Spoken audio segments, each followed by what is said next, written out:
ಎಲ್ಲ ನನ್ನ ಸೈನಿಕ ಮಿತ್ರರಿಗೆ ನಮಸ್ಕಾರಗಳು. ಸೊ ನೀವೆಲ್ಲರೂ ಕೇಳಿರ್ಬೋದು ಏನಂತ ಕೇಳಿದ್ರೆ TA ಆರ್ಮಿದು ಡೇಟ್ಗಳು ಅನೌನ್ಸ್ ಆಗಿದಾವ. ಸೊ TA ಅಂತ ಹೇಳಿ ನೋಡಿದ್ರೆ ಟೆರಿಟೋರಿಯಲ್ ಆರ್ಮಿ ಅಂತ ಹೇಳಿ ಕರಿತೀವಿ. ಸೊ ಹೋದ ವರ್ಷ ಬೆಳಗಾವಿ ಒಳಗ ನಡೆದಿರುವಂತ ಒಂದು ರ್ಯಾಲಿ ಇದಾಗಿರ್ತದ. ಆ ರ್ಯಾಲಿ ಒಳಗ ಏನೇನಾಯ್ತು ಅನ್ನೋದ್ ಬಗ್ಗೆ ಸೊ ನಿಮ್ಗೆ ಕೂಡ ಅರಿವಿರ್ತದ. ಆದ್ರೂ ಸಾಕಷ್ಟು ಜನ ಏನ್ ಮಾಡ್ತಾರ, ನೆಗೆಟಿವ್ ಅನ್ನ ಬಿಟ್ಟು ಪಾಸಿಟಿವ್ ಕಡೆ ನೋಡೋಣ. ಸಾಕಷ್ಟು ಜನ ಆ ಒಂದು ರ್ಯಾಲಿಗೆ ಹೋಗಿ ಸಾಕಷ್ಟು ಜನ ಏನಾಗಿದ್ದಾರ ಅಭ್ಯರ್ಥಿಗಳು ನೇಮಕ ಆಗಿರೋದನ್ನ ನಾವು ನೋಡ್ತೀವಿ. ಸೊ ಪಾಸಿಟಿವ್ ಥಿಂಗ್ ಅನ್ನ ನೋಡಿ ಈ ವರ್ಷ ಕೂಡ TA ರ್ಯಾಲಿ ಮತ್ತೆ ಬಂದಿರುವಂತದ್ದು.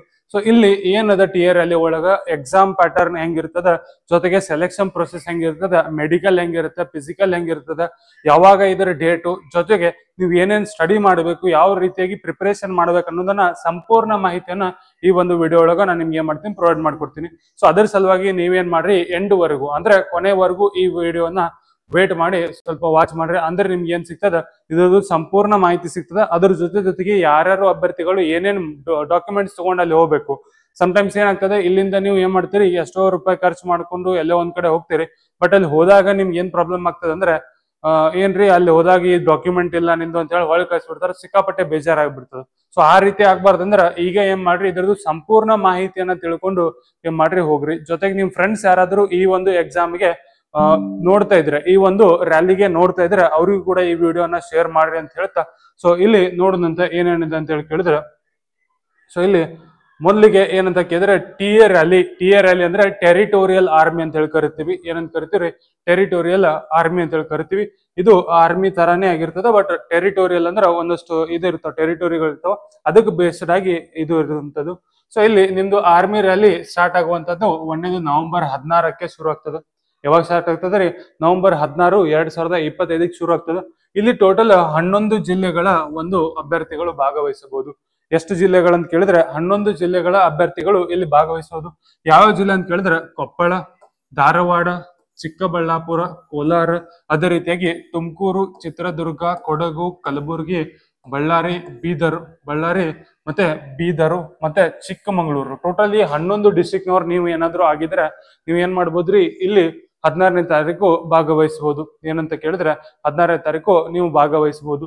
ಅದೇ ರೀತಿಯಾಗಿ ನೆಕ್ಸ್ಟ್ ನಮ್ದು ಏನಂತ ಕೇಳಿದ್ರೆ Ramanagara district, Mysuru district, Mandya district, Bengaluru urban district ಮತ್ತೆ ಬೆಂಗಳೂರು ರೂರಲ್, ಜೊತೆಗೆ ಬಾಗಲಕೋಟು, ಹಾಸನ, ಉತ್ತರ ಕನ್ನಡ, ಅದ್ರ ಜೊತೆಗೆ ಚಾಮರಾಜನಗರ, ದಕ್ಷಿಣ ಕನ್ನಡ 10 ಡಿಸ್ಟಿಕ್ ಗಳದ್ದು ಯಾವತ್ತದ ಅಂತ ಕೇಳಿದ್ರೆ ನವೆಂಬರ್ 17ಕ್ಕೆ. ಇದು ಯಾವತ್ತದ್ರಿ, ನವೆಂಬರ್ 17ಕ್ಕೆ ಇದು TA ರ್ಯಾಲಿ ಇರುವಂತದ್ದು. ಓಕೆ, ಇನ್ನೇನಂತ ಕೇಳಿದ್ರೆ ಅತಿ ಹೆಚ್ಚು ಈ ಆರ್ಮಿಯ ಒಂದು ಹುಚ್ಚಿರುವಂತದ್ದು ನಮ್ಮ ಜಿಲ್ಲೆಯವ್ರಿಗೆ, ಅಂದ್ರೆ ಬೆಳಗಾವಿ ಜಿಲ್ಲೆಯವ್ರಿಗೆ ಅತಿ ಹೆಚ್ಚು ಹುಚ್ಚದ. ಏನಂತ ಕೇಳಿದ್ರೆ ಆರ್ಮಿ ಹುಚ್ಚು ಹುಡುಗಿ ಹುಚ್ಚಿಗಿಂತ ಹೆಚ್ಚು ಅಂತ ಹೇಳಿ ಹೇಳ್ತಿರ್ತಾರ. ಸೊ ಆ ರೀತಿಯಾಗಿ ಇರುವಂತ ಒಂದು ಹುಚ್ಚು ಇರೋದ್ರಿಂದ ಈ ಬೆಳಗಾವಿ ಹುಡುಗರು ಬಂದ್ರೆ ಬಹಳ ಗದ್ದಲ ಮಾಡ್ತಾರಪ್ಪ ಅಂತ ಹೇಳಿ ಏನ್ ಮಾಡ್ಯಾರ, ಲಾಸ್ಟ್ ದಿನ ಇಟ್ಬಿಟ್ಟಾರ ನವೆಂಬರ್ 18ಕ್ಕೆ. ಏನದಂದ್ರೆ ಉಡುಪಿ, ದಾವಣಗೆರೆ, ಬೆಳಗಾವಿ ನಮ್ಮ ಜಿಲ್ಲೆಗೆ ಯಾವತ್ತದ ಅಂತ ಕೇಳಿದ್ರೆ ನವೆಂಬರ್ 18. ನೆನಪಿಟ್ಕೊಂಡ್ಬಿಡ್ರಿ, ನವೆಂಬರ್ 18ಕ್ಕೆ ಅದ. ಎಲ್ಲಂತ ಕೇಳಿದ್ರೆ ಸೊ ಇದನ್ನ ನೋಡಿನಂತ ಏನದ, ಶಿವಮೊಗ್ಗ, ಜೊತೆಗೆ ರಾಯಚೂರು, ಗದಗ, ಹಾವೇರಿ, ವಿಜಯನಗರ, ಯಾದಗಿರಿ, ವಿಜಯಪುರ, ಟೋಟಲ್ 10 ಡಿಸ್ಟ್ರಿಕ್ಟ್ಗಳು.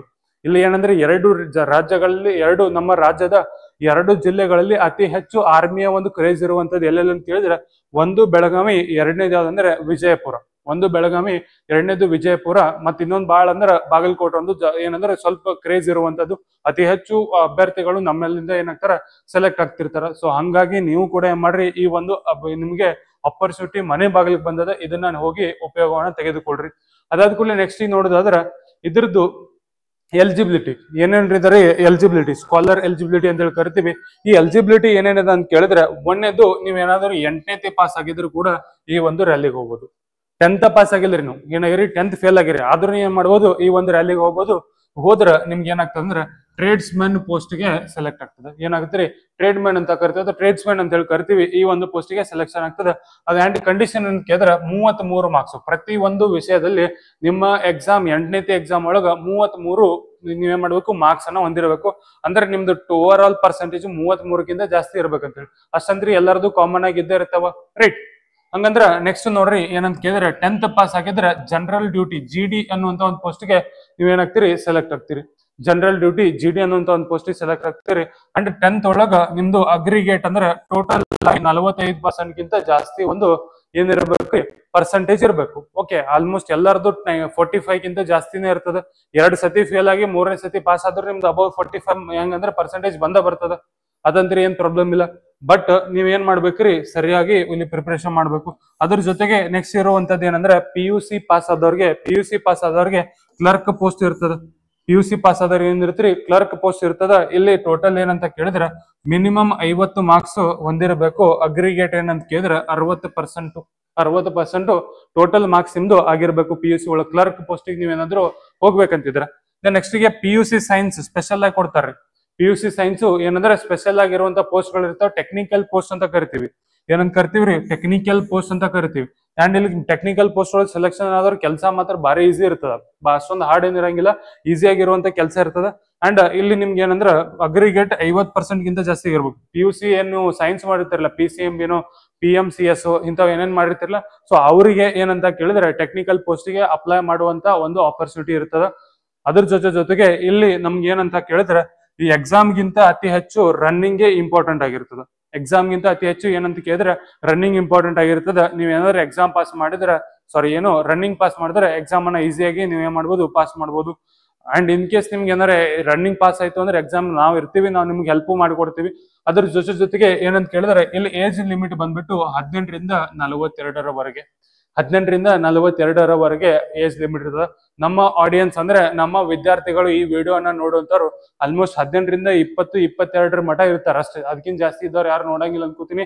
ನಿಮ್ದು ಏಜ್ ಇದ್ರಾಗ ಕುಂಡಿರ್ತದ, ತಲೆ ಕೆಡಿಸ್ಕೊಳಕ್ ಹೋಗ್ಬೇಡ್ರಿ. ಓಕೆ, ನೆಕ್ಸ್ಟ್ ಗೆ ಫಿಸಿಕಲ್ ಸ್ಟ್ಯಾಂಡರ್ಡ್ ಅಂತ ಕೇಳಿದ್ರೆ ಮಿನಿಮಮ್ ನಿಮ್ದು ಹೈಟ್ 160 ಸೆಂಟಿಮೀಟರ್ ಇರಬೇಕು. ನಿಮ್ಮ ಹೈಟ್ ಎಷ್ಟು ಇರ್ಬೇಕ್ರಿ, 160 ಸೆಂಟಿಮೀಟರ್ ಹೈಟ್ ನೀವು ಹೊಂದಿರಬೇಕು. ಆಮೇಲೆ ಚೆಸ್ಟ್ ಏನಂತ ಕೇಳಿದ್ರೆ 77 ಸೆಂಟಿಮೀಟರ್ ನಿಮ್ದು ನಾರ್ಮಲ್ ಆಗಿ ಚೆಸ್ಟ್ ಬರಬೇಕು. ಆಮೇಲೆ 5 ಸೆಂಟಿಮೀಟರ್ ಎಕ್ಸ್ಟ್ರಾ ಏನಾಗ್ಬೇಕ್ರಿ, ಎಕ್ಸ್ಪಾಂಡ್ ಆಗ್ಬೇಕು. ನೀವೇನಾದ್ರೂ ಉಸಿರನ್ನ ಒಳಗ್ ತಂದಾಗ ನಿಮ್ ಚೆಸ್ಟ್ ಏನಾಗ್ಬೇಕ್ರಿ 5 ಸೆಂಟಿಮೀಟರ್ ಎಕ್ಸ್ಪಾಂಡ್ ಆಗ್ಬೇಕು. ಅದೇ ರೀತಿಯಾಗಿ ವೇಟ್ ಮಿನಿಮಮ್ 50 kg ಇರಬೇಕು. ವೇಟ್ ಏನಿರ್ಬೇಕ್ರಿ, ಮಿನಿಮಮ್ 50 kg ಇರಬೇಕು. ಸೊ ಇಲ್ಲಿ ತಿಳ್ಕೊರಿ, ನಿಮ್ದು ಹೈಟ್ 160 ಸೆಂಟಿಮೀಟರ್ ಇತ್ತು ಅಂದ್ರೆ ಮಾತ್ರ ಹೋಗ್ರಿ. ವೇಟ್ 50 kg ಗಿಂತ ಜಾಸ್ತಿ ಇತ್ತು ಅಂದ್ರೆ ಮಾತ್ರ ಹೋಗ್ರಿ. ಚೆಸ್ಟ್ 77 ಸೆಂಟಿಮೀಟರ್ ಗಿಂತ ಜಾಸ್ತಿ ಇದ್ರೆ ಅಷ್ಟೇ ಹೋಗ್ರಿ. ಸುಮ್ಮ ಖಾಲಿ ಪೀಲಿ ಹೈಟ್ ಇಲ್ಲ, ನಮ್ದು ವೇಟ್ ಇಲ್ಲ, ಹೋಗಿ ಒಂದ್ಸತಿ ನೋಡ್ಕೊಂಡ್ ಬರ್ತೇವೆ ಅನ್ನೋ ಹೋಗಕ್ ಹೋಗ್ಬೇಡ್ರಿ. ಯಾಕಂದ್ರೆ ಸಿಕ್ಕಾಪಟ್ಟೆ ಅಲ್ಲಿ ರಶ್ ಇರುವಂತದ್ದು. ಯಾರ್ಯಾರು ನೀವು ಇಲ್ಲೇ ಎಲಿಜಿಬಲ್ ಇದೀರಿ ಅನ್ನೋರು ಏನಾಗ್ಬೋದು ಅಲ್ಲಿ ಹೋಗಿ ಬರ್ಬೋದು. ಇನ್ ಕೇಸ್ ನೀವ್ ಏನಾದ್ರು ಅಲ್ಲಿ ಹೋಗೋಕ್ಕಿಂತ ಮೊದ್ಲು ಒಂದ್ಸತಿ ಫಿಸಿಕಲ್ ನಾವು ನೋಡ್ಬೇಕು. ಸರ್ ನಾವು ಫಿಟ್ ಅದೀವಿ ಇಲ್ಲೂ ನೋಡ್ಬೇಕು, ರನ್ನಿಂಗ್ ಚೆಕ್ ಮಾಡ್ಬೇಕಂತ ಕೇಳಿದ್ರೆ ನಮ್ಮ ಒಂದು ಇನ್ಸ್ಟಿಟ್ಯೂಟ್ ಒಳಗಡೆ ಆಲ್ರೆಡಿ ಫಿಸಿಕಲ್ ಬ್ಯಾಚ್ ಕೂಡ ಸ್ಟಾರ್ಟ್ ಆಗಿರುವಂತದ್ದು. ಈ TA ರ್ಯಾಲಿಗೆ ಅಂತ ಹೇಳಿ ಸ್ಪೆಷಲ್ ಆಗಿರುವಂತ ಒಂದು ಫಿಸಿಕಲ್ ಬ್ಯಾಚಸ್ ಗಳು ಶುರು ಆಗಿದಾವ. ಸೊ ನೀವ್ ಏನಾದ್ರು ಬಂದು ಜಾಯಿನ್ ಆದ್ರೆ ಡೈಲಿ ನಿಮ್ಗೆ 2 ಟೈಮ್ ಏನ್ ಮಾಡ್ತಾರ, PT ಮಾಡಿಸ್ತಾರ, ಫಿಸಿಕಲ್ ಟ್ರೈನಿಂಗ್ ಮಾಡಿಸ್ತಾರ. ಮಾರ್ನಿಂಗು ಜೊತೆಗೆ ಈವ್ನಿಂಗು 2 ಸತಿ ನಿಮ್ಗೆ ಫಿಸಿಕಲ್ ಟ್ರೈನಿಂಗ್ ಇರ್ತದ. ಮಾರ್ನಿಂಗ್ ಫಿಸಿಕಲ್ ಆದ್ರೆ ಸಂಜೆಗೆ ನಿಮ್ಗೆ ಯಾವ್ದೋ ಒಂದು ಸ್ಪೋರ್ಟ್ಸ್ ಆಡಿ ಏನ್ ಮಾಡ್ತೀವ್ರಿ, ಕಂಟಿನ್ಯೂಸ್ ನಡೀತಾ ಇರ್ತದ. ವಾಲಿಬಾಲ್, ಕ್ರಿಕೆಟ್, ಬ್ಯಾಡ್ಮಿಂಟನ್ ಇಂಥವ್ ಏನಂದ್ರೆ ಆಟಗಳನ್ನ ನಾವು ಇಲ್ಲಿ ಆಡ್ತಿರ್ತೀವಿ. ಮುಂಜಾನೆ ಕರೆಕ್ಟ್ ಆಗಿ ಫಿಸಿಕಲ್ PT ಮಾಡ್ಬೇಕು, ಸಂಜೆಗೆ ಏನಂದ್ರ ಆಟವನ್ನ ಆಡ್ತೀರಿ. ಜೊತೆಗೆ ಅದ್ರ ಜೊತೆ ನಿಮ್ಗೆ ಏನಾರ ಎಕ್ಸಾಮ್ದು ಬೇಕಂತಂದ್ರೆ ಎಕ್ಸಾಮ್ ನಾವು ಕೂಡ ಪ್ರೊವೈಡ್ ಮಾಡಿ ಕೊಡ್ತೀವಿ. ಓಕೆ, ನೆಕ್ಸ್ಟ್ ಏನಂದ್ರೆ ನಿಮ್ಗೆ ಬೇಕಾಗಿರುವಂತ ಡಾಕ್ಯುಮೆಂಟ್ಸ್ ಗಳು ಬಹಳಷ್ಟು ಜನ ಏನ್ ಮಾಡ್ತೀರಿ, ಸ್ಟಾರ್ಟಿಂಗ್ ಹೇಳ್ದಂಗೆ ಡಾಕ್ಯುಮೆಂಟ್ಸ್ ಅನ್ನ ತಗೊಂಡ್ ಹೋಗಿರಂಗಿಲ್ಲ. ಅದನ್ನ ತಂದಿಲ್ಲ ಇದನ್ನ ತಂದಿಲ್ಲ ಅಂತ ಅವ್ರು ಹೊಳೆ ಕಳಿಸ್ತಾರ. ಅವ್ರನ್ನ ಬೇಕು ಅಂತ ನೀವು ಹೊಳೆ ಬರ್ತೀರಿ. ಬಟ್ ನಿಮ್ದ ತಪ್ಪ ಇರ್ತದ ಅನ್ನೋದು ನಿಮ್ಗೆ ಗೊತ್ತಿರಂಗಿಲ್ಲ. ಸೊ ಆ ತಪ್ಪನ್ನ ಈ ಸತಿ ಮಾಡಕ್ ಹೋಗ್ಬೇಡ್ರಿ. ಮೊದ್ಲಿಗೆ ಏನ್ ಮಾಡ್ರಿ, ಮಾರ್ಕ್ಸ್ ಕಾರ್ಡ್ ತಗೊಂಡವ್ರಿ. ನೀವು 8th ಮೇಲೆ ಅಪ್ಲೈ ಮಾಡ್ತಾ ಇದ್ರೆ 8th ಮಾರ್ಕ್ಸ್ ಕಾರ್ಡ್ ತಗೊಂಡ್ ಹೋಗ್ಬೇಕು. 10th ಮೇಲೆ ಅಪ್ಲೈ ಮಾಡ್ತಿದ್ರೆ 10th ಮಾರ್ಕ್ಸ್ ಕಾರ್ಡ್ ತಗೊಂಡ್ ಹೋಗ್ಬೇಕು. PUC ಮೇಲೆ ಅಪ್ಲೈ ಮಾಡ್ತಾ ಇದ್ರೆ PUC ಮಾರ್ಕ್ಸ್ ಕಾರ್ಡ್ ಅನ್ನ ತೆಗೆದುಕೊಂಡು ಹೋಗ್ಬೇಕು. ಓಕೆ, ಅದೇ ರೀತಿಯಾಗಿ ನೆಕ್ಸ್ಟ್ ಏನ್ ತಗೊಂಡ್ ಹೋಗ್ಬೇಕಂದ್ರ TC, ಟ್ರಾನ್ಸ್ಫರ್ ಸರ್ಟಿಫಿಕೇಟ್ ಅಥವಾ ಏನಂದ್ರ ಲಿವಿಂಗ್ ಸರ್ಟಿಫಿಕೇಟ್. ನಿಮ್ ಕಾಲೇಜು ನಿಮ್ ಸ್ಕೂಲ್ ಒಳಗೆ ಕೊಡ್ತಿರ್ತಾರ. ಸೊ ಆ ಒಂದು ಸರ್ಟಿಫಿಕೇಟ್ ನ ಜೆರಾಕ್ಸ್ ಅಥವಾ ಒರಿಜಿನಲ್ ತಗೊಂಡ್ ಹೋಗ್ರಿ. ಏನ್ ಮಾಡ್ರಿ, ಅಲ್ಲಿ ನಿಮ್ಗೆ ಹೇಳಿದ್ರೆ ಒಂದು ಲೆಟರ್ ಕೊಡ್ತಾರ, ಅದನ್ನ ತಗೊಂಡ್ ಹೋಗಿ ನೀವ್ ಏನ್ ಮಾಡ್ಬೋದು, ಅಲ್ಲಿ ತೋರಿಸಿದ್ರೆ ನಿಮ್ಗೆ ಆಗ್ತದ. ದೆನ್ ಅದ್ರ ಜೊತೆಗೆ ಮೋಸ್ಟ್ ಏನಂತ ಕೇಳಿದ್ರ ಆಧಾರ್ ಕಾರ್ಡ್ ಇರಬೇಕು. ಆಧಾರ್ ಕಾರ್ಡ್ ಒಳಗೆ ಇರುವಂತ ಹೆಸರು ಇಲ್ಲಿ ನಿಮ್ಮ ಎಜುಕೇಶನ್ ಡಾಕ್ಯುಮೆಂಟ್ಸ್ ಅಂದ್ರೆ ನಿಮ್ದು ಏನು ಇದಿರುತ್ತಲ್ರಿ, ಮಾರ್ಕ್ಸ್ ಕಾರ್ಡ್ ಇರ್ತಲ್ಲ, ಅಲ್ಲಿ ಇರುವಂತ ಹೆಸರು 2 ಸೇಮ್ ಇರಬೇಕು. ಅಂದ್ರೆ ಮಾತ್ರ ನಿಮ್ಗೆ ಅದನ್ನ ಏನ್ ಮಾಡ್ತಾರ, ವ್ಯಾಲಿಡೇಟ್ ಮಾಡ್ತಾರ ಅವ್ರು. ಓಕೆ, ಅದೇ ರೀತಿಯಾಗಿ ಏನಂತ ಕೇಳಿದ್ರೆ ರೀಸೆಂಟ್ ಆಗಿರುವಂತ ಪಾಸ್ಪೋರ್ಟ್ ಸೈಜ್ ಫೋಟೋಗಳು ಇರಬೇಕು.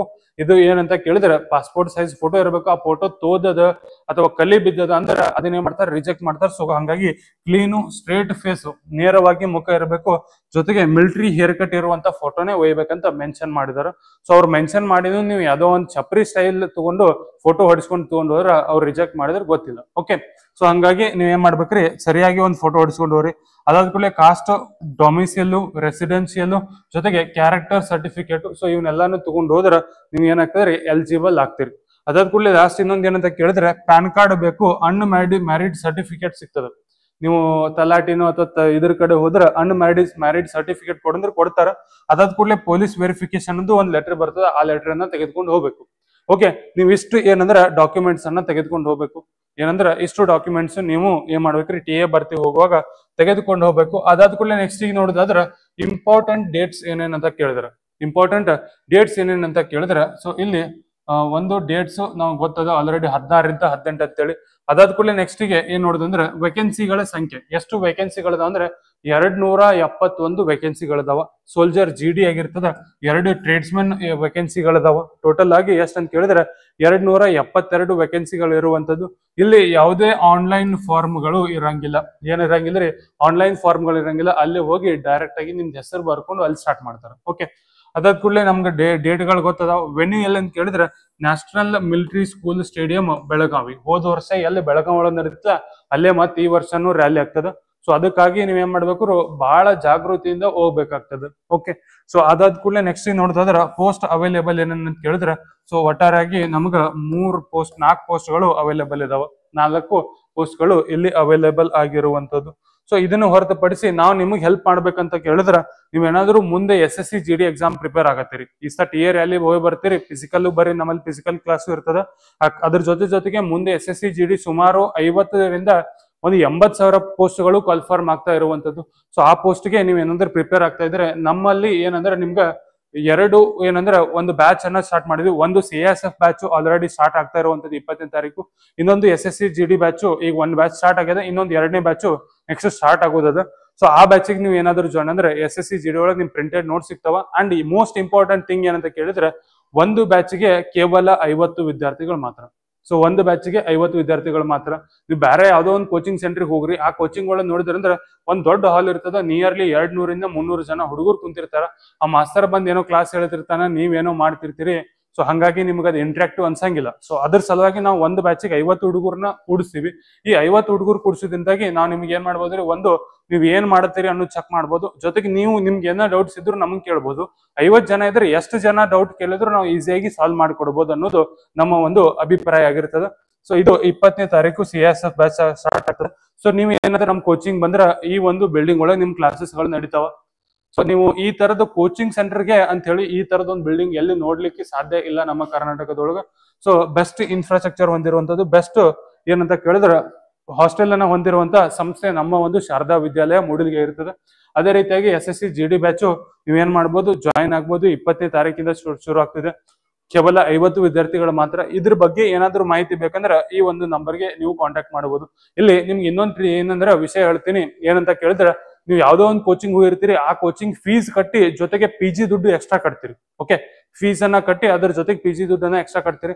ಬಟ್ ನಮ್ಮಲ್ಲಿ ನೀವು ಅಲ್ಲಿ ಎಷ್ಟು ಫೀಸ್ ಕಟ್ತಿರ್ತದ ಅಷ್ಟೇ ಫೀಸ್ ಒಳಗ ನಾವೇನ್ ಮಾಡ್ತೀವಿ, ನಿಮ್ಗೆ ಕೋಚಿಂಗ್ ವಿತ್ PG ಅನ್ನ ಪ್ರೊವೈಡ್ ಮಾಡ್ಕೊಡ್ತೀವಿ. ಓಕೆ, ನೀವು ಎಷ್ಟೋ ಅಮೌಂಟ್ ಫೀಸ್ ಅಂತ ಕಟ್ತಿರ್ತೀರಿ, ಅದೇ ಅಮೌಂಟ್ ಒಳಗೆ ನಿಮ್ PG ಮತ್ತು ಕೋಚಿಂಗ್ ಅನ್ನ ಕೊಡ್ತೀವಿ. ಅದೆಷ್ಟು ಅಂತ ಕೇಳ್ಬೇಕಂದ್ರೆ ಈ ಒಂದು ನಂಬರ್ಗೆ ಕಾಂಟ್ಯಾಕ್ಟ್ ಮಾಡ್ಕೊಂಡು ನೀವೇನ್ ಮಾಡ್ಬೋದು, ವೆರಿಫೈ ಮಾಡ್ಕೋಬಹುದು. ಸೊ ನೀವು ಏನಾದ್ರು ಯಾವ್ದಾದ್ರು ಎಕ್ಸಾಮ್ TA ರ್ಯಾಲಿ ಆಗಿರ್ಬೋದು, ಅದ್ರ ಜೊತೆಗೆ TA ರ್ಯಾಲಿ ಆಗಿರ್ಬೋದು, ಇಲ್ಲಾಂದ್ರೆ SSC GD ಆಗಿರ್ಬೋದು, ಇಲ್ಲಾಂದ್ರೆ ಯಾವ್ದೋ ಒಂದು ಫಿಸಿಕಲ್ ಎಕ್ಸಾಮ್ಗೆ ಪ್ರಿಪೇರ್ ಆಗ್ತಾ ಇದ್ರೆ ಅಂದ್ರೆ ನಮ್ಮ ಇನ್ಸ್ಟಿಟ್ಯೂಟ್ಗೆ ಇವತ್ತೇ ಭೇಟಿ ನೀಡಿ. ಥ್ಯಾಂಕ್ ಯು, ಧನ್ಯವಾದಗಳು.